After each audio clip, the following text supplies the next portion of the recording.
नमस्कार, आप सभी का फिर से स्वागत है द स्पिरिचुअल कैफ़े संजय में। स्पिरिचुअल का कैफ़े का कॉन्सेप्ट जैसा कि मैंने आपको बताया था कि वो हल्की-फुल्की बातचीत करने का इरादा है। ऐसी ऐसी बातें जिसपे कहा जाए कि एकदम चलते-फिरते, उठते-बैठते लोग करते हैं, उस तरह से ये हालाँकि ये आध्यात्मिक बातचीत है। तो लेकिन गॉसिप की तरह ही ऐसे ही हल्के-फुल्के ढंग से, कि हमारे गुरुजी ने भी हमेशा कहा है ना कि ये जो आध्यात्मिकता है ये कभी भी गंभीर तो होनी भी नहीं चाहिए और गंभीरता से मना किया है गुरुजी ने। कभी भी गंभीर नहीं रहना उन्होंने कहा और चाहे कोई भी परिस्थिति हो कोशिश रहती है हम लोगों की कि गंभीर ना बने और गंभीरता तो ओढ़ने की कोशिश ना करें। दिख जाएँ कभी ऐसा अलग बात है, बाकी भीतर कोई गंभीरता नहीं होती। उस तरह की मैं जनरल ढंग से बात कर रहा हूँ। तो ये कैफ़े इसीलिए इसका नाम रखा गया है और हमने जैसे कि पहले भी हम 2 वीडियो इसमें डाल चुके हैं। आज तीसरा डाल देते हैं चूँकि उधर दमोंग जो आप देखते हैं चैनल, उसमें भी वीडियो डाले जाते हैं ना, तो फिर एक बार में ही बहुत सारा वीडियो डाल दिया गया, ऐसा भी ना लगे। अभी फिर एक वीडियो आने वाला है दमोंग में, अगर आपने दमोंग चैनल नहीं देखा है तो उसको देखिए। पास्ट लाइफ रिग्रेशन, पूर्व जन्मों के बारे में वहाँ पर बातचीत, अनुभव और जो सेशन चलते हैं लोगों के पूर्व जन्मों में भेजने का, तो वो वहाँ पर आप देख सकते हैं अगर आप पहली बार इसे देख रहे हैं या आपने नहीं देखा है दमोंग को तो। वैसे ज़्यादातर हमारे लोगों ने जो इसको देख रहे हैं, वो दमोंग चैनल भी देख चुके हैं।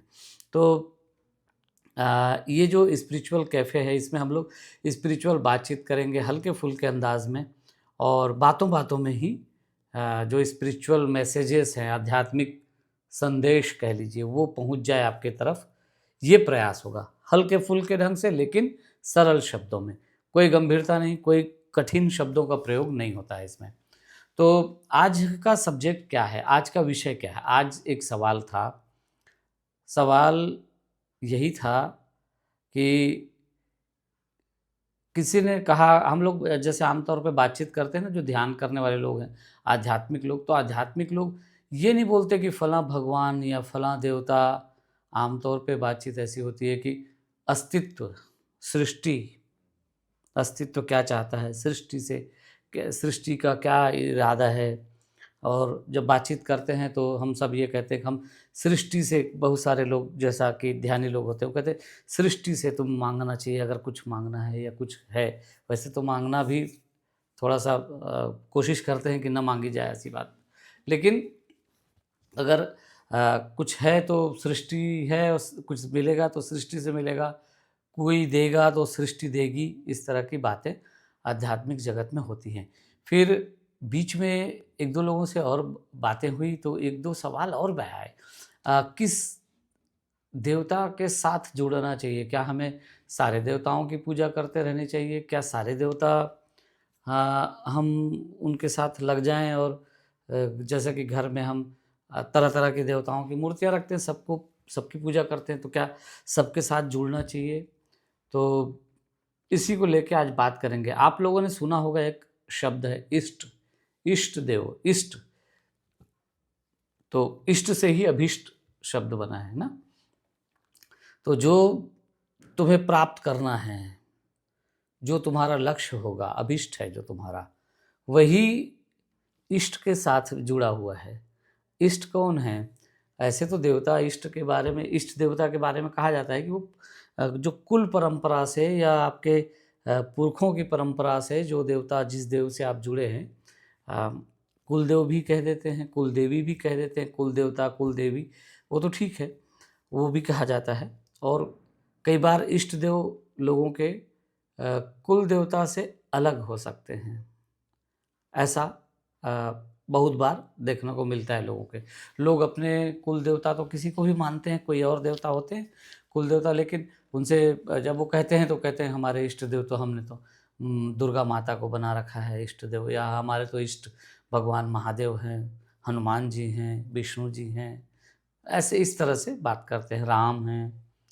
तो आज ये हम बात करने की कोशिश कर रहे हैं कि क्या हमें किसी देवता से जुड़ना चाहिए। अगर आपके पास आपका कोई इष्ट नहीं है, किसी इष्ट देवता को आप नहीं जानते या नहीं मानते हैं और आप सभी देवताओं को मानते हैं, सभी देवताओं के साथ जुड़ते हैं, सबके साथ आपकी ये पूजा पद्धति चलती है, तो क्या एक देवता के साथ जुड़ना चाहिए या ठीक है सभी की पूजा?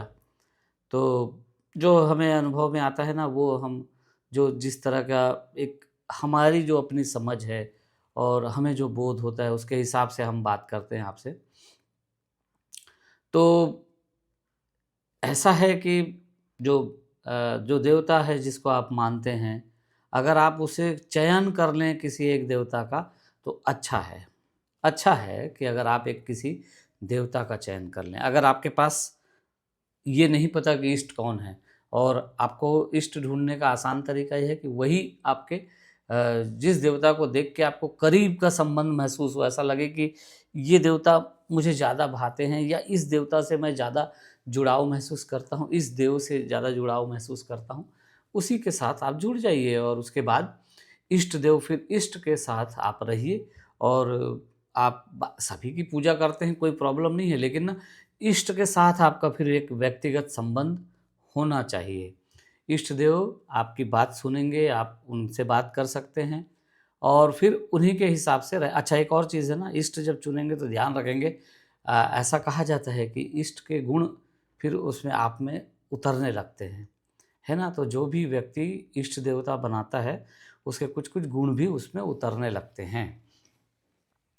तो आपने देखा होगा कि बहुत बार हनुमान के भक्त लोगों के बारे में कहा जाता है कि वो कुछ-कुछ उनकी हरकतें वानर जैसी होने लगती हैं। कई बार वो हनुमान जी की तरह या वानर की तरह व्यवहार करते दिखते हैं।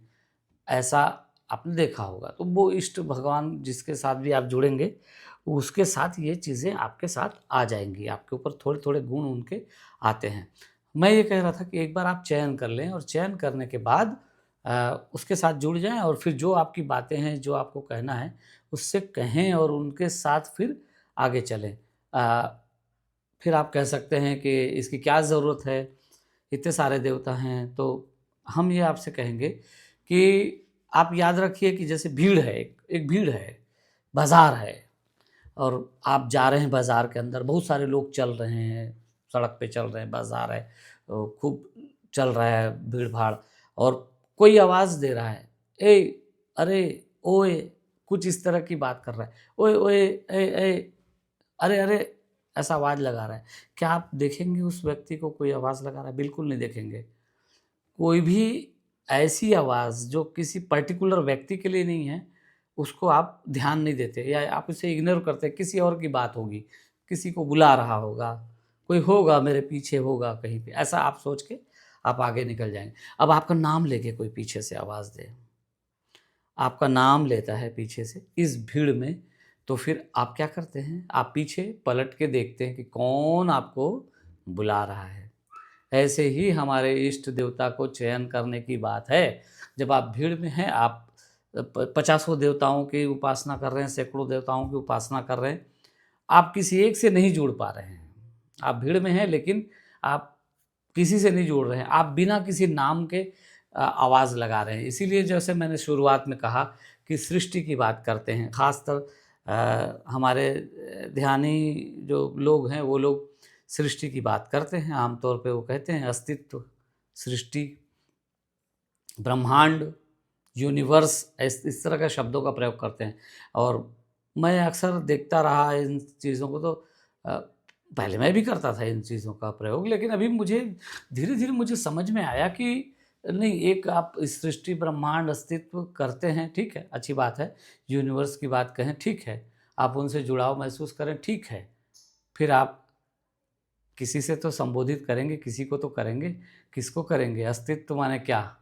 ये हवा, ये पानी, ये पहाड़, ये नदियाँ, ये चाँद, सितारे, इनको कैसे संबोधित करेंगे आप? अगर आपके पास कोई एक पिक्चर तो होना चाहिए कि मैं इसको संबोधित करूँ।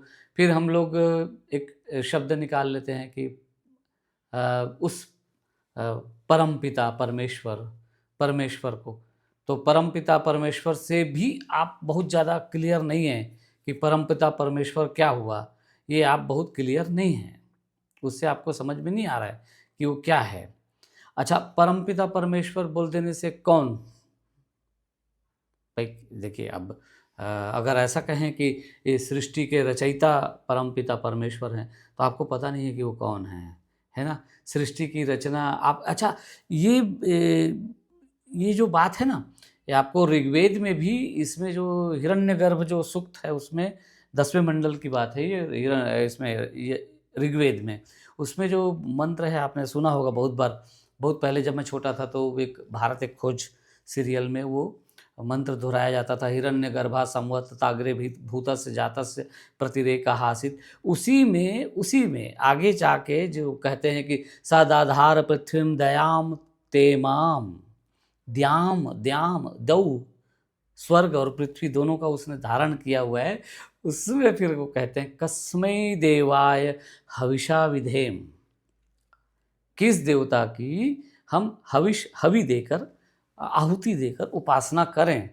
अब देखिए यजुर्वेद में, ऋग्वेद में भी ये वो ये बात आई है, वो कह रहे हैं कि ये जो हिरण्यगर्भा संवर्तताग्रे, तो ये जो कहा गया है, ये कहा गया है कि सृष्टि के आदि में, शुरू में एक जो हिरण्यगर्भ यानी स्वर्णगर्भ, एक दिव्य ज्योतिर्मय प्रकाश पुंज से भरा हुआ एक गर्भ प्रकट हुआ था, ऐसा वो ऋग्वेद कहता है। और वही समस्त प्राणियों का, समस्त सृष्टि का जन्मदाता है, जिसे बिग बैंग आजकल के आधुनिक लेटेस्ट मॉडर्न थ्योरी में जिसको बिग बैंग कहते हैं, ऐसा कहा जाता है। तो वो हमारे यहाँ उसको हिरण्यगर्भ नाम दिया गया। और हिरण्यगर्भा संवर्तताग्रे भूतस्य जातस्य प्रतिरेका हासित, ये मंत्र जो है ऋग्वेद का, उसमें फिर आगे वो कह रहे हैं कि जो स्वर्ग और पृथ्वी दोनों को धारण किया हुआ है, हम किस देवता की उपासना करें, उसमें भी एक है।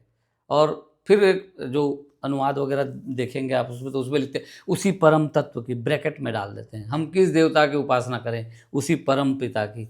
ऐसा माने जो भी परमेश्वर है, जिसने भी इस सृष्टि की रचना की है, हम उसी की उपासना करें, ऐसा कहा जाता है। तो लेकिन उसमें भी ये सवाल उठ रहा है। वैसे ही मेरा ये कहना है कि आप एक बार चयन करें, भीड़ में मत रहें। आप यूनिवर्स कहते हैं तो यूनिवर्स में आप किसी से कनेक्ट नहीं हो रहे हैं, और फिर यूनिवर्स अलग है और देवताओं का समूह अलग है। आपने नाम सुना होगा, लोगों को सुना होगा कहते हुए कि ये तो देवता तुल्य मनुष्य है, या ये आदमी जो है ऐसा ऐसा है, ऐसे ऐसी चीज़ें हैं इस आदमी के पास कि ये तो देवता बन गया है। और फिर हम लोगों ने तो कहा भी है कि वो अंशी है, मनुष्य उसका अंश है परमात्मा का, और परमात्मा का अंश है कि इसका मतलब क्या है कि मनुष्य खुद में परमात्मा है ना। हमारे यहाँ मनुष्य को भी भगवान कहने की परंपरा है, और हमारे गुरुजी को तो भगवान कहते ही थे लोग, ओशो को, है ना। और आप उनके प्रवचन सुनेंगे तो उसमें लोग बातें कर रहे हैं तो उन्हें सवाल भी अगर कोई पूछते तो भगवान ऐसा करके सवाल करते हैं उनसे। ठीक है, बाद में उन्होंने इस भगवान शब्द को छुड़वा दिया था, कह दिया था कि छोड़ दो इसको। लेकिन एक एहसास लोगों को कराया गया था कि आप भी भगवान हो सकते हैं। तो मनुष्य का विकास क्या है? मनुष्य अगर सही डायरेक्शन पे चलता है, उचित व्यवहार करता है, उचित ढंग से चलता है, तो वो देवता बनता है, देवलोक में निवास करता है। ठीक है? और फिर कुछ और साधनाओं को पाने के लिए, कुछ और उन्नति करने के लिए आध्यात्मिक दृष्टि से देवता, ठीक है एक लेवल है, लेकिन देवता को जब और ऊपर जाना है और ऊपर की चीज़ों को जानना है, तो देवता को भी मनुष्य का शरीर धारण करना पड़ता है। ऐसा कहते हैं कि अगर उस परम को जानना है, परम सत्ता को, तो देवता को भी आना पड़ता है धरती में, और देवता भी साधना करते हैं, तब जाके उधर वो जिसको मोक्ष की गति कहा जाता है उस लेवल तक जा सकते हैं। तो लेकिन देवता बने हैं, देवता बहुत सारे हैं। देवता वैसे तो 33 कोटि देवता की बात हमारे यहाँ की जाती है। तो 33 करोड़ देवता कैसे हुए? वो वही तो लोग थे जो देवतुल्य हो गए, जिन्होंने अपनी मेहनत की अपना और एक ऊंचाइयां हासिल की, और वो फिर और भी आगे आगे आगे और भी वो जा सकते हैं अपने सामर्थ्य के मुताबिक। ठीक है, तो मनुष्य भी देवता तो बनेगा एक ना एक दिन, देवता बनना है उसको। लेकिन अगर हम ये देखिए, हम लोग जो पास्ट लाइफ रिग्रेशन करते हैं ना, तो हम ये महसूस करते हैं कि कोई एक आपका साथ स्पिरिचुअल मास्टर आपका जुड़ा होता है, कोई ना कोई मास्टर एक या ग्रुप आपके साथ होता है जो आपको डायरेक्शन भी देता है, जो आपकी मदद भी करता है ज़रूरत पड़ने पर।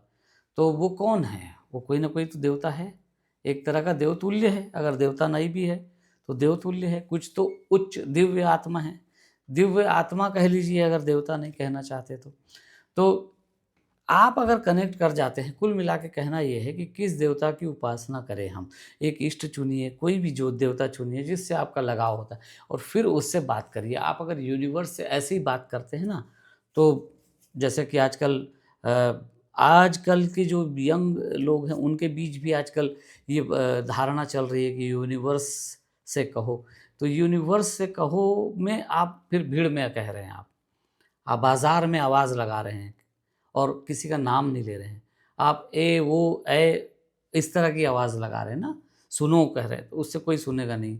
आपको कहना पड़ेगा फलाँ, अगर आप एक व्यक्ति का नाम लेते हैं, ऐसे ही आप एक देवता का नाम लेते हैं अगर, और उस देवता के पास आप जाते हैं, उस देवता से बात करते हैं, उस देवता से जुड़ते हैं, तो फिर वो देवता आपकी तरफ ध्यान देंगे, बिल्कुल आपका ख़याल रखेंगे, आपकी चिंता फ़िक्र वो देवता करेंगे।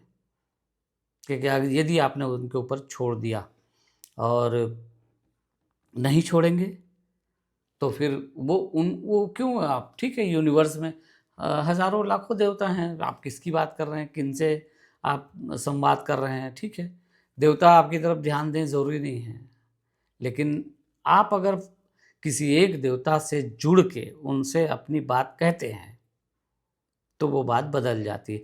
हालाँकि ध्यान मार्ग में ऐसे इस तरह के देवता, किसी एक देवता की बात नहीं होती है, लेकिन मुझे ऐसा लगता है कि ध्यान मार्ग में, अध्यात्म में भी आप जैसे-जैसे आगे बढ़ते हैं, आप इन चीज़ों को महसूस कर पाएँगे कि किसी एक से जुड़ जाना या जुड़ाव रखना, ये सच में बहुत अच्छा है। ऐसे तो यूनिवर्स के साथ आप चल सकते हैं, यूनिवर्स के बहाव में बह सकते हैं। उसके लिए साधना का भी एक स्तर चाहिए, उस तरह की साधना भी चाहिए। तो आप ठीक है बहिए, फिर जो हो रहा है उसको स्वीकारिए, शिकायत मत करिए, किसी तरह की कोई चीज़ों को बदलने के लिए कोशिश मत करिए। जो हो रहा है उसे स्वीकारते हुए आगे बढ़ते रहिए, तो ठीक है। तो उस तरह से चीज़ें होंगी तो आपको किसी देवता की ज़रूरत नहीं है। लेकिन अगर आप कहीं न कहीं आप अगर सांसारिक जीवन भी जीते हैं और सांसारिक ढंगों को आज़माते हैं, उन उन व्यवहारों को, उन तौर तरीकों को आज़माते हैं अगर सांसारिक, तो एक देवता के साथ जुड़ जाना हमेशा अच्छा होगा। और जब आप उनसे जुड़ जाएँगे, ऐसे ही समझ लीजिए ना, ऐसे ही समझ लीजिए कि अ, आपके मोहल्ले में कोई व्यक्ति आया और वो आपके दरवाज़े पे आके कहता है कि मुझे पानी पीना है, आप निश्चित उसको पानी देंगे। लेकिन अगर वो रोड पे जा रहा है और आपके दरवाज़े पे नहीं आया है और वो प्यासा भी होगा तो आप उसे बुला के पानी नहीं देंगे, है ना? वो कह रहा होगा रास्ते में चलते हुए कि मुझे पानी पीना है, तो आप उतना ध्यान नहीं देंगे। हाँ, अगर वो आपको देख के कहे कि मुझे पानी पीना है, भले ही वो आपके घर पे ना आए, लेकिन आपको देख के अगर कहता है कि मुझे पानी पीना है, तो आप उससे कहते हैं ठीक है आओ, हम पानी पिलाएँगे। ऐसे ही देवता के साथ संपर्क करें, राइट? तो ये चीज़ मुझे कहनी थी, जैसे कि कुछ लोगों ने पूछा भी था कि क्या हमें कोई एक किसी देवता को पकड़ना चाहिए, किसी देव की पूजा करनी चाहिए? तो मैं कहूँगा कि हाँ, आप अपने घर में 10 देवता की पूजा करते हैं, कोई बात नहीं। किसी एक के साथ अपना जुड़ाव रखिए और उस जुड़ाव के साथ उन उन देवता के साथ आपका विशेष संपर्क बनाएँ। उस देवता की साधना, जो साधना होती होगी, जिस तरह की भी साधना बताई गई हो उस देवता के लिए, उस पर्टिकुलर साधना को करें, उस पूजा को करें, उस मंत्र को, उस जाप को, उस जो भी तौर तरीके हैं उस देवता के साथ जुड़ने के, उसको आज़माएँ, उसको करें, तो ये जो है निश्चित रूप से आपके लिए ये कहना चाहिए कि लाभदायक होगा। तो मित्रों, मेरा ख़्याल है कि मैंने ये बात आपसे कह दी है कि क्या करना चाहिए। एकदम यूनिवर्स के ऊपर सीधे यूनिवर्स से संवाद करने के बजाय बीच में किसी को रखें। हाँ, उसके बाद आप आगे चल के, उसके आगे जाके फिर आप यूनिवर्स के साथ जब चीज़ों को समझ लें, तो यूनिवर्स के साथ व्यवहार करें। लेकिन शुरुआती दौर के लिए मुझे ऐसा लगता है कि सभी को जुड़ाव तो रखना चाहिए। हाँ, आध्यात्मिक मार्ग में लोग अपने गुरु से भी बात करते हैं, ना?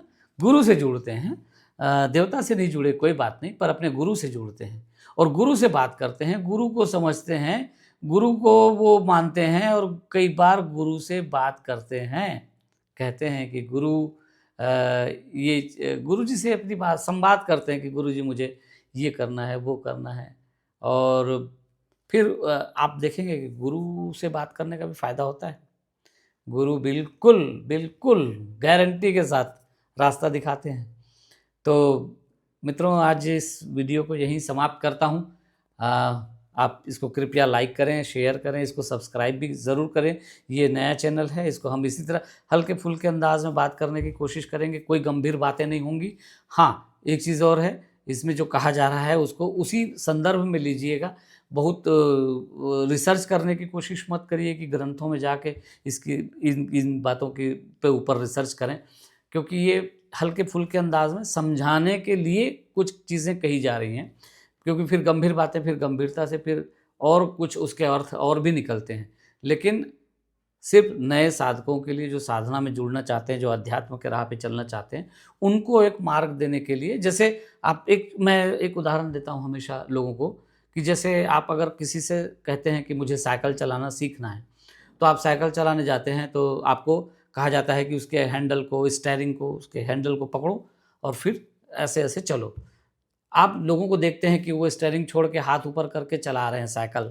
ऐसे चलाते हैं ना लोग, बच्चे ऐसे गाँव में या कहीं भी देखेंगे आप, बच्चे ऐसे हाथ छोड़ के साइकिल को चलाते रहते हैं।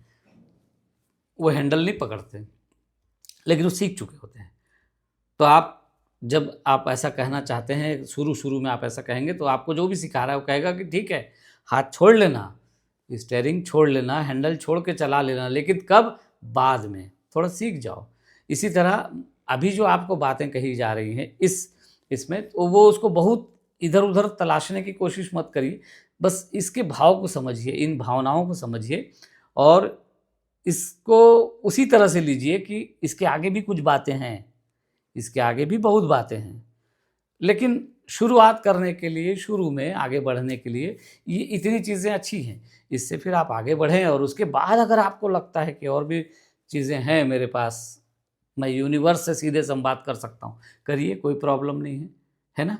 तो किस देवता की पूजा करें या किससे करें, किसी देवता की पूजा करें या नहीं करें, ऐसा जो लोगों ने जो जानना चाहा था, उसके संदर्भ में मैंने ये बात की शुरुआत के लिए। आगे चल के उसमें और कुछ चीज़ें हम कह सकते हैं कि ऐड हो सकती हैं, इसमें कुछ नया भी हम जोड़ सकते हैं, कुछ इसी बात को पलट भी सकते हैं, लेकिन वो आगे जाके, शुरू में नहीं। जैसे ही हैंडल छोड़ के आप साइकिल चला सकते हैं, बाद में, शुरू में नहीं, है ना? तो इसलिए ये है, आप ज़रूर इसको आज़माएँ, देखिए ज़रूर फ़ायदा मिलेगा। और अगर कोई देवता नहीं है आपके पास, आपको ऐसा लगता है कि आप सीधे यूनिवर्स से ही संवाद करना उचित समझते हैं, तो ठीक है, करिए। आपके गुरुजी होंगे, अपने गुरुजी से बात करिए और गुरुजी के थ्रू फिर यूनिवर्स से जुड़ जाइए, लेकिन बीच में गुरु को रखिए, बीच में चाहिए कुछ, है ना? देवता को रखिए, देवता भी आखिर यूनिवर्स का ही हिस्सा हैं। तो यूनिवर्स में ही आपकी इच्छा जाती है। आपको याद होगा कि ये पूरी सृष्टि की रचना भी इच्छा से ही हुई थी, है ना? आरंभ में क्या था? वो उसी ऋग्वेद में ही कहा गया था, सृष्टि के पहले कुछ भी नहीं था, अंतरिक्ष भी नहीं, आकाश भी नहीं, सत भी नहीं, असत भी नहीं, कुछ भी नहीं था। यहाँ तक कि हाँ भी नहीं था और नहीं भी नहीं था, न होना भी नहीं था और होना भी नहीं था। ये थोड़ा-सा छोड़ दीजिए, थोड़ा-सा विषयांतर हो जाएगा। तो कुल मिला के ये कहा जा रहा है कि बीच में रखिए, है ना? तो बीच में रखेंगे तो उसका फ़ायदा आपको मिलेगा। आगे हम लोग फिर कभी बात करेंगे किसी और विषय में। बस ये मैंने कहा था कि आपकी इच्छा से इच्छा आप जब बताते हैं तो इच्छा गुरु को बताएँगे, वो इच्छा यूनिवर्स तक जाएगी, क्योंकि यूनिवर्स की रचना भी इच्छा से हुई है। एको अहम बहुश्यामी, ऐसा कहा जाता है कि शुरू में ब्रह्म था और वही जो हिरण्यगर्भ की बात चल रही थी। तो ब्रह्म ने इच्छा प्रकट की, एक इच्छा प्रकट हुई कि मैं एक हूँ, मैं बहुत हो जाऊँ, और उसके बाद सृष्टि की रचना हो गई। जैसे बिग बैंग आधुनिक भाषा में कहते हैं, शायद वही होगा। ठीक है? तो मित्रों, आज इस वीडियो को यहीं पर समाप्त करते हैं, वीडियो लंबा ना हो। कैफ़े की तरह छोटी छोटी बातें हल्के अंदाज में रखेंगे। अगर आपको इसमें कुछ अच्छा लग रहा है तो इसको लाइक करिए, शेयर करिए और चैनल को सब्सक्राइब ज़रूर करिएगा। आपको कुछ अच्छी बातें इसमें मिली हों, अपने दोस्तों को बढ़ाइए, उनको भी बताइए, इसमें जोड़िए। हम लोग धीरे-धीरे इसको कुछ एक्स्ट्रा करने की कोशिश कर रहे हैं, कुछ बेहतर बनाने की कोशिश कर रहे हैं। आध्यात्मिक चर्चा यहाँ पे हम करना चाहते हैं। द मॉन्क चैनल हमारा, जहाँ पे हम पास्ट लाइफ रिग्रेशन के बारे में बात करते हैं, पूर्व जन्मों के बारे में बात करते हैं, पूर्व जन्मों के अनुभव लोगों के इसमें डालते हैं, सेशन को दिखाते हैं। ये उन्हीं वीडियोज़ के नीचे जो सवाल लोग करते हैं ना, तो उन्हीं सवालों का, चूँकि वहाँ पे एक सेपरेट है वो पास्ट लाइफ रिग्रेशन के लिए उसको रखा हुआ है, इसीलिए हमने सोचा कि एक नया चैनल बना दो भाई, जहाँ पे ऐसी कुछ हल्की-फुल्की बातें करेंगे। इसमें आपको कोई गंभीर टीका टिप्पणी, प्रवचन कुछ नहीं मिलेगा, बस एक छोटी चर्चा, और बीच-बीच में हम लोग और भी लोगों को शामिल करेंगे। हमारे जो साथी हैं, जो साधक हैं, जो लोग जानते हैं, संत, महात्मा, गुरुजन, सिद्धजन जो मिल जाएँ, सबको हम लोग लेते हुए चलेंगे। आने वाले दिनों में आप सब देखिएगा ये सब। तो बस यही आपसे निवेदन है, फिर से एक बार चैनल को लाइक करें, सब्सक्राइब करें और शेयर करें, ठीक है? तो नमस्कार मित्रों, फिर आगे किसी और विषय के साथ हम लोग मिलेंगे। सवाल और भी बहुत सारे हैं, कुछ सवाल और आ गए हैं, लेकिन उसका फिर अगले वीडियो में उसका ज़िक्र करेंगे, ठीक है? नमस्कार।